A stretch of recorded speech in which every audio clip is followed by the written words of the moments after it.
On va voir comment représenter par un tableau de proportionnalité une situation de proportionnalité qui est ici en fait un énoncé d'un exercice classique que vous aurez.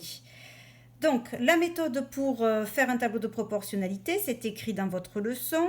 Dans une première étape, on doit faire un tableau où il y a automatiquement 2 lignes et au moins 3 colonnes. Dans la première colonne, on va écrire les grandeurs qui sont proportionnelles. Donc, il faut les repérer dans l'énoncé, les grandeurs qui sont proportionnelles. Où est-ce qu'on va les repérer? Eh bien, on nous dit que Aurélie achète 20 cm de ruban et paie 30 centimes d'euros. Où est-ce qu'on a des grandeurs? Eh bien, on a une grandeur ici, puisqu'il y a une unité, et ici, puisqu'il y a aussi une unité. Donc, quelle est la grandeur qu'il y a pour unité des centimètres? C'est une longueur. Donc, on écrit ici, sur la première ligne, enfin, dans la première case, pardon, longueur de ruban. Donc, c'est la première grandeur qui est proportionnelle. Et on met aussi l'unité.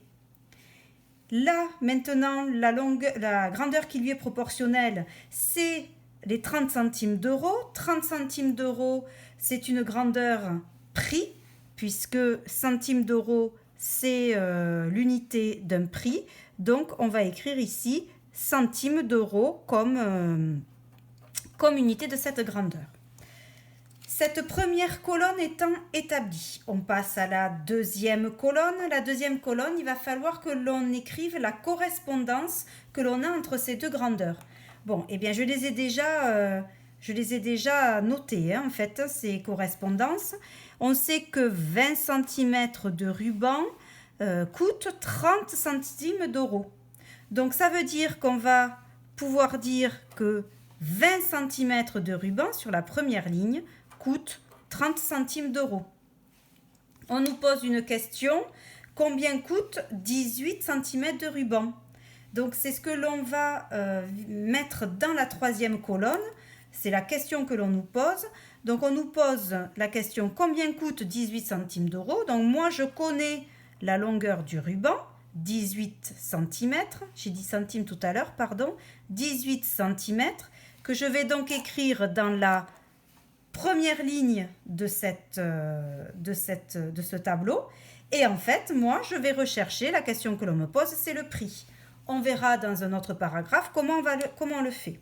Donc, vous constaterez qu'il me manque une colonne pour répondre à la question B. Donc, je vais la faire à main levée, tant pis. Cette colonne-là, à quoi elle correspond? Je vais prendre une autre couleur que je vais trouver, je ne sais pas où, il me faudrait peut-être du bleu, voilà. Quelle longueur de ruban peut-elle acheter avec 1,50 €? Donc, on connaît le prix, on veut connaître la longueur, donc ça veut dire que ce prix-là, 1,50 €, on doit le mettre sur la deuxième ligne du tableau. 1,50 €, c'est 150 centimes d'euros, donc il faut bien faire attention à l'unité que nous avons écrite. Et la question B, c'est savoir quelle longueur de ruban elle peut acheter. Et donc on verra tout à l'heure, ou pas, tout à l'heure plutôt dans quelques temps, comment on va trouver cette longueur de ruban.